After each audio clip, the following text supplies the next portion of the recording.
Et salut les gars, j'espère que vous allez bien. Moi, comme d'habitude, ça va.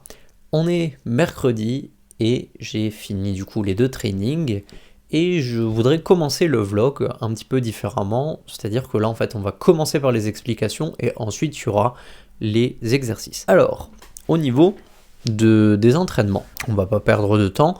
Là, j'ai donc fait lundi squat bench et mardi, j'ai fait soulevé de terre bench. Alors, au niveau de lundi du squat et du bench, alors le squat, ça s'est super bien passé. J'ai fait vraiment de bons progrès au squat, que ce soit d'un point de vue technique ou d'un point de vue charge. Là, je pense que le squat, ça va continuer à évoluer de façon linéaire pendant quelques temps. Donc ça, c'est très cool, je suis très satisfait de ça. Et c'est cool parce que là où c'était un mouvement où j'avais peur, qui était dur, j'en chiais comme pas possible, là le squat c'est devenu solide. Je pense que là maintenant des trois mouvements, c'est en termes de solidité, c'est limite mon mouvement le plus solide en fait. Et ça c'est vraiment génial, c'est cool parce que j'ai vraiment fait les efforts, j'ai mis en place tout ce qu'il fallait pour que le squat devienne solide. Le squat est devenu solide, donc c'est un régal de revoir les vidéos et de voir que le squat, maintenant c'est un bon mouvement. Alors certes, des fois il y a des petites pertes de technique, des fois il y a des... Mais bon, je m'en formalise pas, donc c'est bien. Derrière, j'avais dit du coup dans le dernier vlog qu'il y avait des modifications à apporter, surtout au bench et au terre. Alors, le bench, lundi, j'ai fait n'importe quoi. J'ai fait n'importe quoi, vraiment. En fait, lundi au bench, je devais faire un top set de 4 reps. Je devais être RPE8 et derrière, je devais faire 4 séries en back-off à 10% de la charge, à 90% de la charge que j'avais fait sur mon top set. J'ai passé mes 4 reps à 80, mais j'étais RPE 6. Et je me suis dit, t'es un malade, mais 90. Et j'étais super chaud et j'ai loupé la première fois 90. Donc j'ai fait une rep et la deuxième n'est pas montée. Et j'ai pas accepté, j'ai pas voulu. Donc j'ai dit, je retente. J'ai retenté, la première rep est passée et la deuxième, j'ai grindé longtemps, trop longtemps, très longtemps. La deuxième, j'ai beaucoup grindé. Malheureusement, je ne peux pas vous la montrer la deuxième parce que, en fait, quand j'ai appuyé sur le bouton enregistrer, j'ai dû appuyer à côté et ça n'a pas enregistré. Donc un peu les boules, mais bon, c'est pas grave. Et du coup, j'ai passé mes 4 séries de back-off en 4 reps. Un petit peu plus bas, je devais faire à 80 du coup. Mais là, j'ai fait 77,5 pour ne pas trop me fatiguer. Et j'avoue que ça m'a mis vraiment dans le mal, cet échec au bench. Pas mentalement. Mentalement, j'avais les boules, mais ça m'a donné plus la rage qu'autre chose. Et là, j'ai vraiment envie de tout défoncer pour les passer. C'est 4 x 90 au bench.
Par contre, c'est nerveusement et articulairement parlant, j'ai ressenti un gros contre-coup, surtout hier. Je vais vous parler de ça juste après du coup de hier au bench. Je vais commencer par le terre parce que le terre, je suis content. Alors le terre, malheureusement, la dernière série que j'ai fait en, en top 7. Alors, je vous la mets pas parce que en fait, on voit que la première rep. J'ai fait 3 reps, mais en fait, j'ai fait la première rep et là, mon téléphone est tombé en arrière. Du coup, en fait, on voit pas, on voit le plafond. On voit le plafond, donc on voit pas les 2 dernières reps. Ce qui est dommage parce que j'aurais bien aimé les voir parce qu'il y avait lourd, enfin lourd relativement à ce que je faisais. Donc là, j'ai fait du hall deadlift. Pourquoi? Parce que, rappelez-vous, je vous avais dit que je voulais poser ma position de départ et le passage des genoux. Parce que le passage des genoux, c'était quelque chose d'un petit peu compliqué où j'avais tendance à verrouiller les hanches avant les genoux.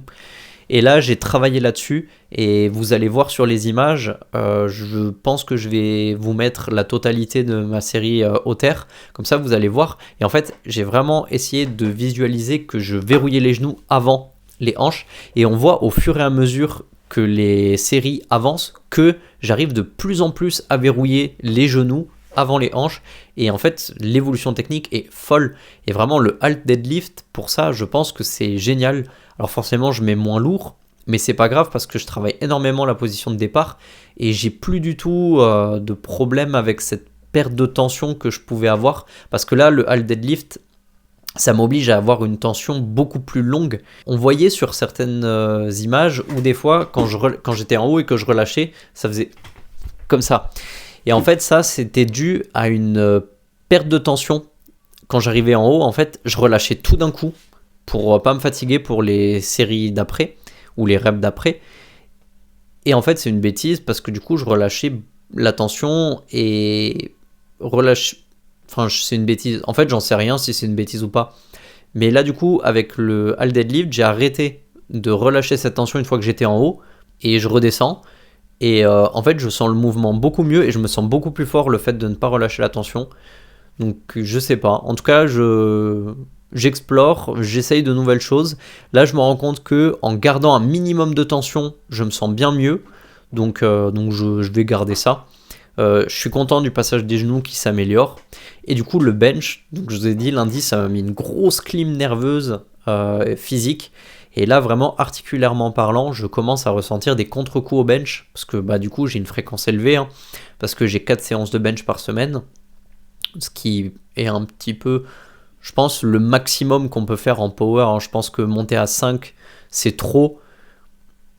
Mais pour moi, 4 séances, ça va. Mais là, c'est vrai que articulairement, ça a été dur parce que j'ai fait 2 échecs où j'ai vraiment beaucoup grindé. Je me suis vraiment tué. Et vous voyez, j'ai eu des douleurs là au niveau des épaules. Les 2 épaules, j'ai bien senti.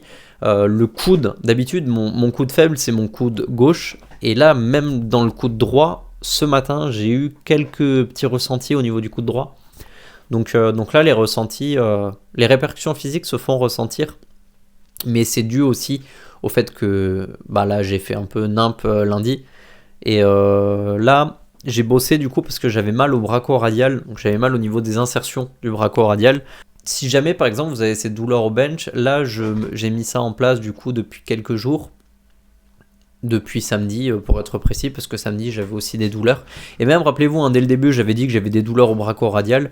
Et en fait pourquoi le brachioradial, c'est quoi sa principale utilité, sa principale fonction, c'est l'extension du coude et la mise en supination de la main.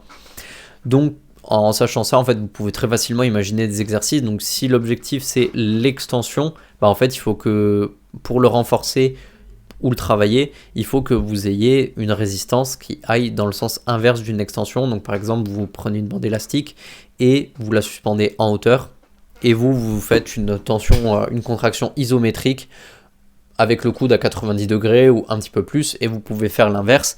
Vous appuyez le pied sur l'élastique, hop, et la tension, vous la remontez et vous tenez comme ça, en fait, en isométrie. Ça peut vous faire du bien. Moi, c'est ce que je fais. Ça me fait beaucoup de bien de travailler comme ça. Je travaille aussi des rotations, en fait, en supination avec un élastique, c'est-à-dire que je pars en pronation, je prends l'élastique dans la main et je tourne en supination avec l'élastique qui s'enroule, en fait, comme ça. Et là, je fais ça depuis quelques jours et c'est cool parce que j'ai moins mal, je sens que ça va mieux.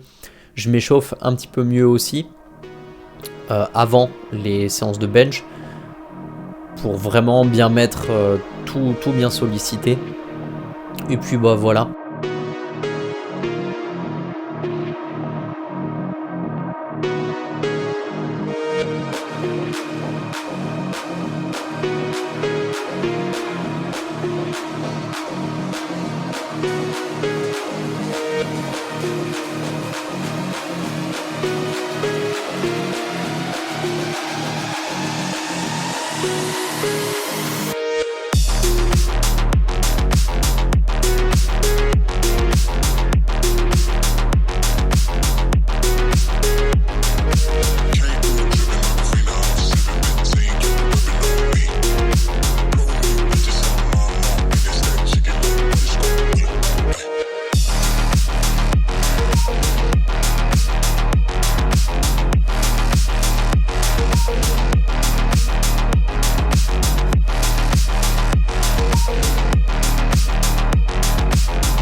Donc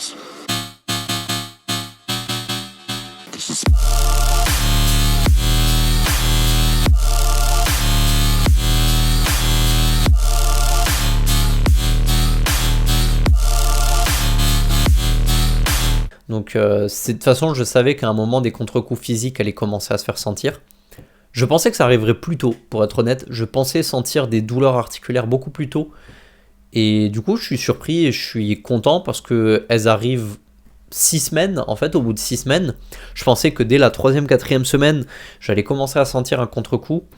Et là, en fait, ça allait jusqu'ici.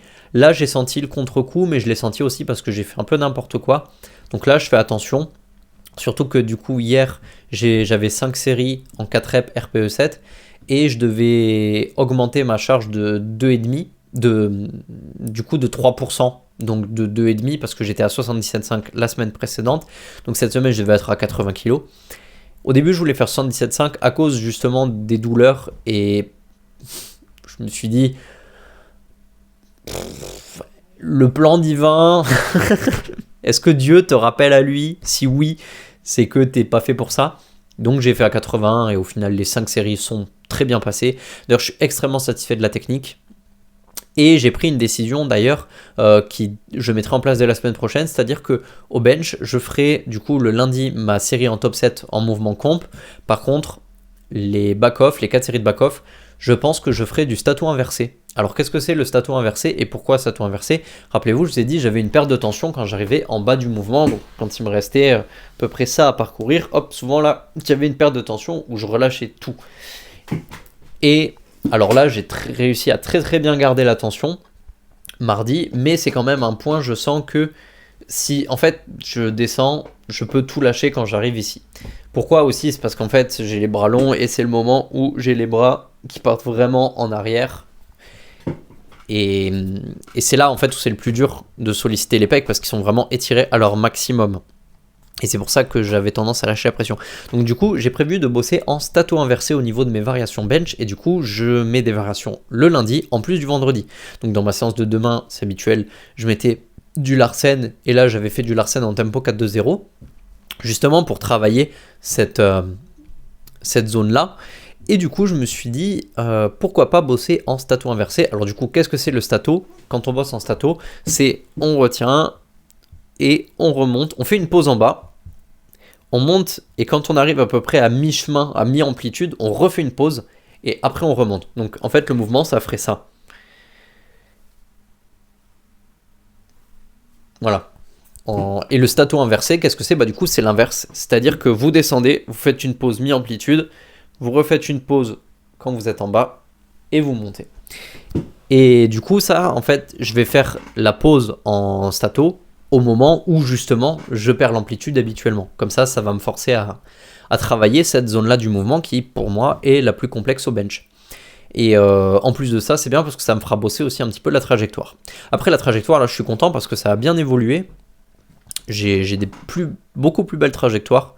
Et en termes de ressenti, je me sens mieux de manière générale au bench. Même si là, je sens qu'il y a de la fatigue qui s'accumule dans les pecs. Mais c'est pas grave parce que normalement,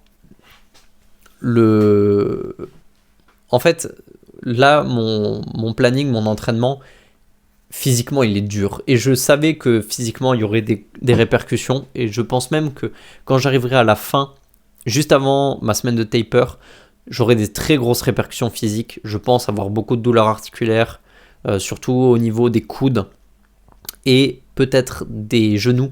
Les hanches, ça va, j'ai jamais trop de douleurs articulaires au niveau des hanches, mais bon, on sait jamais. Surtout que j'ai jamais fait ces mouvements-là avec du très lourd, donc on verra. Mais au niveau articulaire, je pense, ouais, les coudes et peut-être les épaules, ça va prendre cher. Parce que là, l'intensité ne fait qu'augmenter sur le bloc 3. Donc, on verra. On verra au niveau récupération comment ça se passe. En fait, au final, les séances qui vont me faire le plus de mal, ça va être celle du lundi-mardi parce qu'elle se touche. La séance du jeudi, c'est une séance volume, donc en soi, elle n'est pas forcément très exigeante en termes articulaires. C'est plus l'accent est plus mis sur l'aspect musculaire.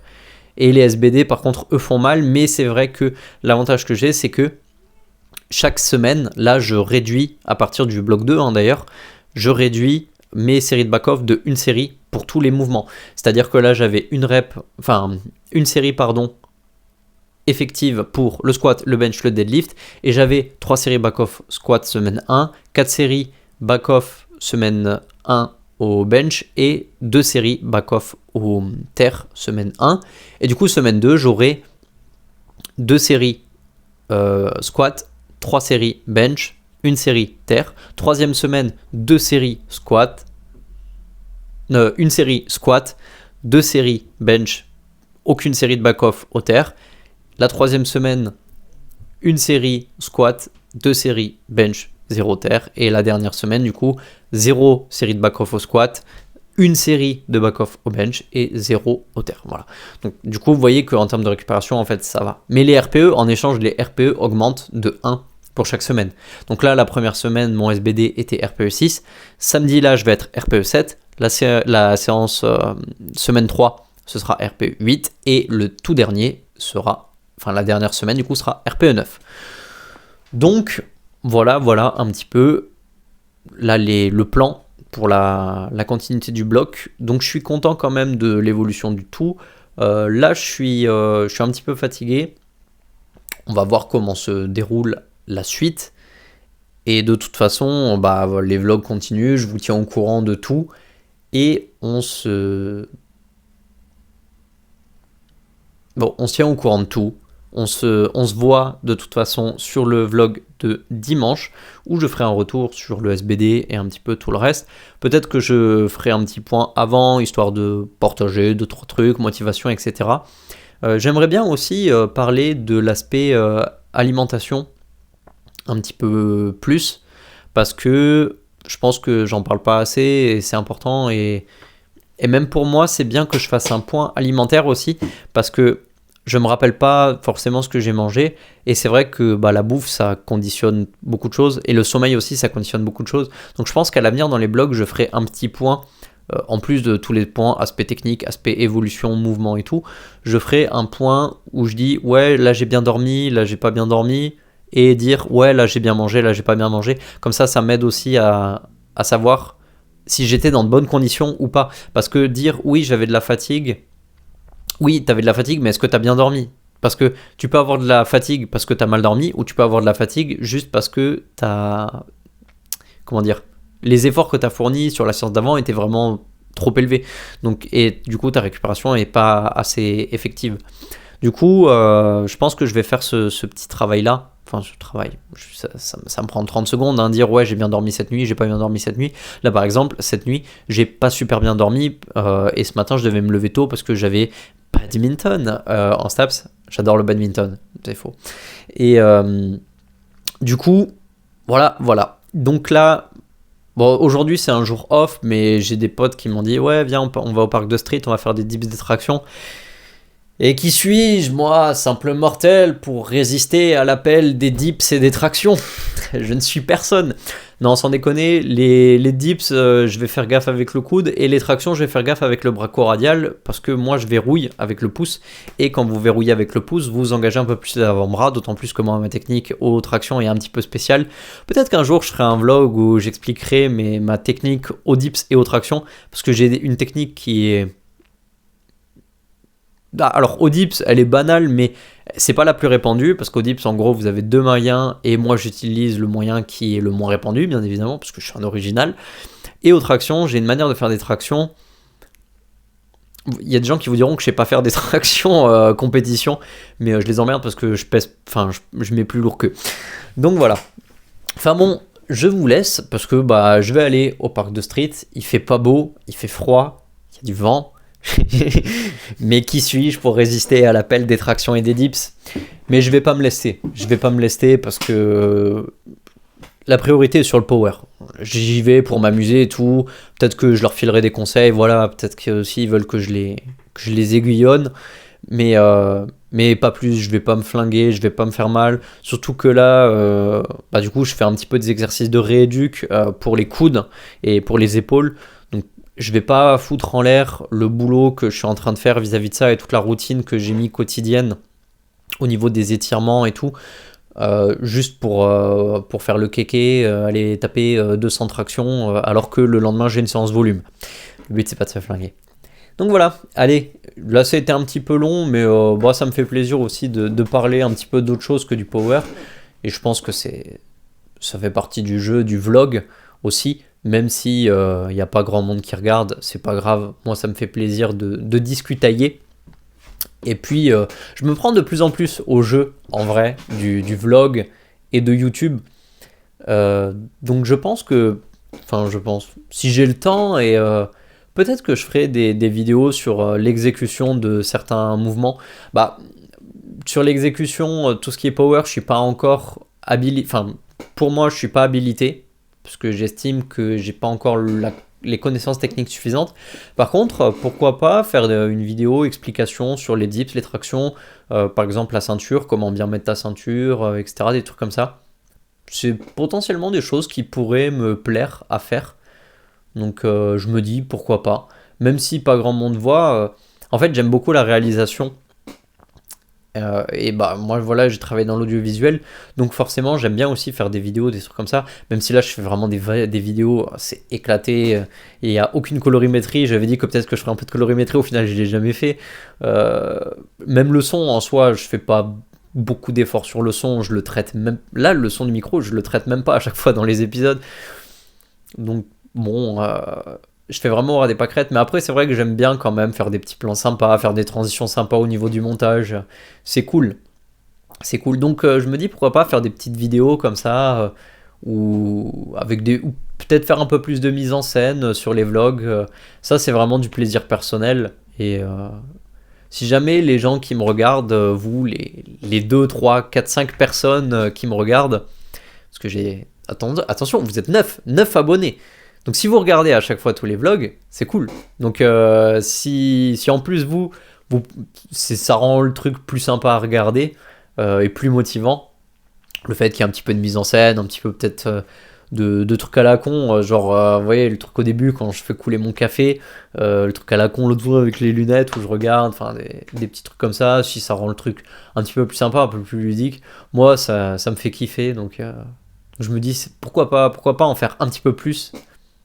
Ça pourrait être cool. Allez, je suis pas plus long parce que je parle et au final j'arrête jamais de parler. Je vous dis du coup à très vite pour le prochain vlog et peut-être pour un hors-série qui devrait arriver. Juste petit mot, instant pub. Ouais, attendez, faut que je fasse des instants pub. Dans pas longtemps, j'ai un programme de power building et d'hypertrophie. Enfin, j'ai 2 programmes du coup, un programme d'hypertrophie, un programme power building qui vont sortir sur Catalyst Coaching Pro et ils seront en réduction pour Noël, parce que je compte les sortir fin du mois de novembre, début décembre. Et si jamais vous voulez vous les procurer, ils seront au prix de 50€ et je ferai une remise de 20% pour Noël et pour fêter entre guillemets la sortie des programmes. Donc, si jamais vous voulez vous les procurer, surtout le programme Power Building, là je suis vraiment très content du programme Power Building. Je pense qu'il est pas mal. J'ai travaillé avec quelqu'un dessus et on est très content du résultat. Donc voilà un petit peu, fin de l'instant pub. Et je termine l'épisode là-dessus. Podcast sur la caféine qui sort dimanche, si vous voulez l'écouter. Allez, ciao les gars!